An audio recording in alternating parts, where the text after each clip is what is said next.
আমাদের বিলুনিয়াবাসীর পক্ষ থেকে বরাবর আমরা সাপকথার পক্ষ থেকে একটা অনুরোধ করছি প্রশাসনকে, আমাদের আর মৃত্যু মিছিল সহ্য হচ্ছে না। লিটন দাস বলুন, গত 2 মাসের মধ্যে লিটন দাস বলুন, আনন্দ কুমার ত্রিপুরা বলুন, টোটন দাস বলুন, দেবজিৎ পাল বলুন, কর্মীতা ত্রিপুরা বলুন, 5টা প্রাণ একেবারে শেষ হয়ে গেছে শুধুমাত্র গাড়ির ধাক্কায়।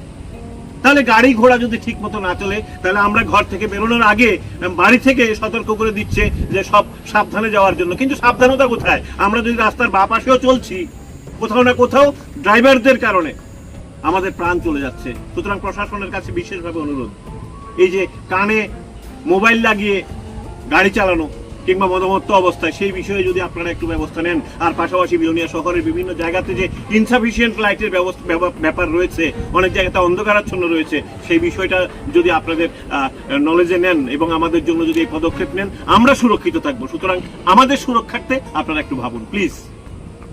সাপকথার পর্দায় আজকে যে বিষয়টা আপনাদের সামনে তুলে ধরবো, এটা এতটাই স্পর্শকাতর, সত্যি আমাদের হৃদয় ভেঙেছে বারবার। আমরা দক্ষিণ জেলাতে বিলোনিয়াতে যেভাবে আমরা বিভিন্ন দুর্ঘটনার শিকার হয়েছি, প্রত্যেকটা আমরা নিউজে তুলে ধরেছি, সাপকথার পর্দায় নিউজে তুলে ধরেছি, কিন্তু প্রত্যেকটা নিউজ এক একটা পরিবারকে ধ্বংস করে দিয়েছে।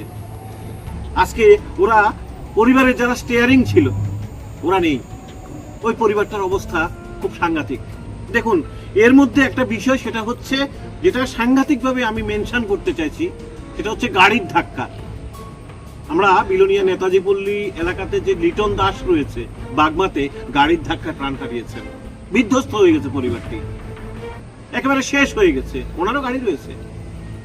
সেখান থেকে যদি আপনি বিলোনিয়ার দিকে ঢোকেন, তাহলে চিত্তামারার পুরান বাজার এলাকাতে, যেখানে আনন্দ কুমার ত্রিপুরা 71 বছর বয়স, সবার সাথে আনন্দ করে ঘুরে বেড়াতেন, নেই। একটি বাসের ধাক্কায় একেবারে প্রাণ নাশ হয়ে গেছে, ওনার শেষ হয়ে গেছে। তো সেখান থেকে আরেকটু এগিয়ে আসুন, মনুরমুখ এলাকাতে টোটন দাস, যার একটা বাচ্চা রয়েছে 5 বছরের, সে 5 বছরের বাচ্চার জন্য চিপসের প্যাকেট এবং চকলেট নিয়ে বাড়ি যাচ্ছিল। আজকে সেই বাচ্চাটা, 5 বছরের শিশু, বাবাকে হারিয়েছে, এর আগে মাকেও হারিয়েছে। যে কোনো একটা কারণবশত মা ওকে ছেড়ে চলে গেছে। তাহলে এইভাবে যদি অ্যাক্সিডেন্ট চলতে থাকে, আপনি বিলোনিয়ার বড়পাথুরি এলাকায়, মানে বটটিলা এলাকাতে দেবজিৎ পালের কথা ভাবুন।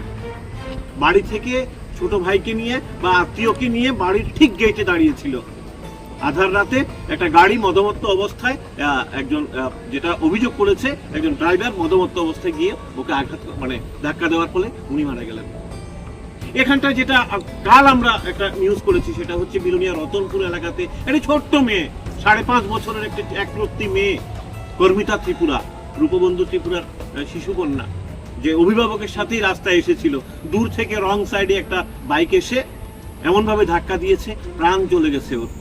মানে পৃথিবী দেখার সাথে সাথে জীবন কি, জীবনের স্বাদ ও পায়নি। জীবনের স্বাদ পাওয়ার আগেই ও না ফেরার দেশে চলে গেছে। তো আমরা এটাই বলছিলাম যে এইভাবে যদি মৃত্যু মিছিল চলতে থাকে, একটা ছেলে, যে আমরা মারা যায়নি, কিন্তু একটা ছেলে যে কিনা মনুরমুখ থেকে বাড়ি যাওয়ার পথে পরশুদিন রাতে, লিটন বলে নাম, পেছন থেকে একটা বাইক ধাক্কা দিয়ে ওর পা ভেঙে, কিছু নেই, ও এখনো হসপিটালে ভর্তিরত রয়েছে।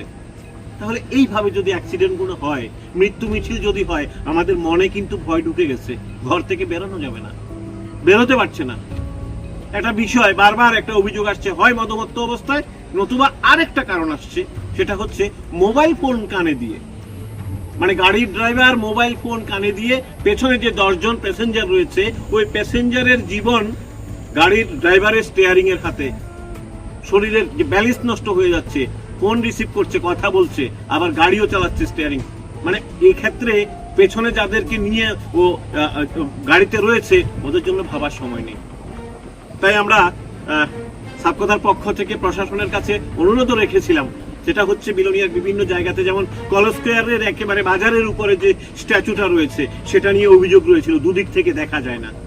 আরেকটু এগিয়ে যেখানটা একটা গোল চক্কর রয়েছে ব্যারিকেড, মানে পুলিশ ব্যারাকের সামনে, সেটাকেও আমরা একটু ঠিকঠাক করার কথা বলেছিলাম। ওখানেও প্রতিনিয়ত ছোট বড় অ্যাক্সিডেন্ট হচ্ছে। বিলোনিয়া 1 নং টিলাতে মনে হচ্ছে যেন অটোরিকশার জনসেবা। ওখানটায় অনেক কি বলবো, বিএসএফ কিছু বড় বড় গাড়িও দেখা যায়, মানে সব সময় জ্যাম লেগে থাকে। তাহলে ট্রাফিক দপ্তর কি করছে সেটা নিয়েও আমাদের সংশয় রয়েছে। আমরা প্রশাসনের কাছে করজোর অনুরোধ, আমাদেরকে বাঁচান। আমরা সাংঘাতিকভাবে বিধ্বস্ত, আর নিতে পারছি না। গোটা বিলোনিয়াবাসী আর নিতে পারছে না। বিভিন্ন জায়গাতে যেভাবে মৃত্যু মিছিল চলছে, শুধু গাড়ির ধাক্কায় মিনিমাম 5 জনের প্রাণ চলে গেছে, একজনের পা চলে গেছে। এছাড়া তো মানিক পাটারি কিংবা যে দোলাইবাড়ি রোডে যে দুটো মুখোমুখি সংঘর্ষের ফলে 3 জন স্পট ডেড হয়েছে, সেগুলো তো বলছি না, অনেকগুলো বিষয়। তাই প্রশাসনের কাছে একেবারে করজোর অনুরোধ, আপনারা অন্ততপক্ষে স্পিড ব্রেকার হোক। এবং আরেকটা বিষয় রয়েছে, বিলোনিয়া টাউনের উপর কিন্তু বিভিন্ন জায়গাতে ইনসাফিসিয়েন্ট লাইটের কারণে বিভিন্ন জায়গায় কিন্তু অন্ধকারাচ্ছন্ন রয়েছে। এর ফলে গাড়ি সবসময় দেখতে পায় না, এটাও একটা প্রশ্ন রয়েছে। আর আপনাদের কাছে, প্রশাসনের কাছে বিশেষভাবে অনুরোধ থাকবে, সেটা হচ্ছে এই যে গাড়ির ড্রাইভাররা একেবারে প্রাণের ঝুঁকি নিয়ে, প্যাসেঞ্জারের প্রাণের ঝুঁকি নিয়ে যেভাবে গাড়ি চালাচ্ছে, আমরা বলবো, প্রথমত আমরা বলবো যারা দেখছেন এভাবে চালাচ্ছে, পেছন থেকে ভিডিও করে নিন, ঠিক পেছন থেকে ভিডিও করে নিন, যাতে করে আপনার জীবন রক্ষা হয়, পাশাপাশি আপনার পাশে যে বসে আছে ওই প্যাসেঞ্জারের জীবন রক্ষা হয়, এবং প্রশাসন যাতে একেবারে প্রমাণ সাপেক্ষে শাস্তি প্রদান করতে পারে। কেননা একজন ড্রাইভার যদি এভাবে প্যাসেঞ্জারের জীবন যদি স্টিয়ারিং এ চলে যায়, তাহলে সেক্ষেত্রে আর কিছু বলার থাকবে না। তাই প্রশাসনের কাছে অনুরোধ রয়েছে, ইনসাফিসিয়েন্ট লাইটের কারণে যেসব জায়গাগুলো অন্ধকারাচ্ছন্ন রয়েছে, আপনারা কাইন্ডলি একটু ঠিক করে দিন।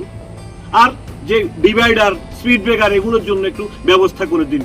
অজুহাত দেখাবেন না, নিয়ম পালনের ব্যাপার নেই, আমাদের জীবন রক্ষা করতে হবে। আমরা বাড়ি থেকে বের হতে পারছি না, ঘর থেকে বের হতে পারছি না,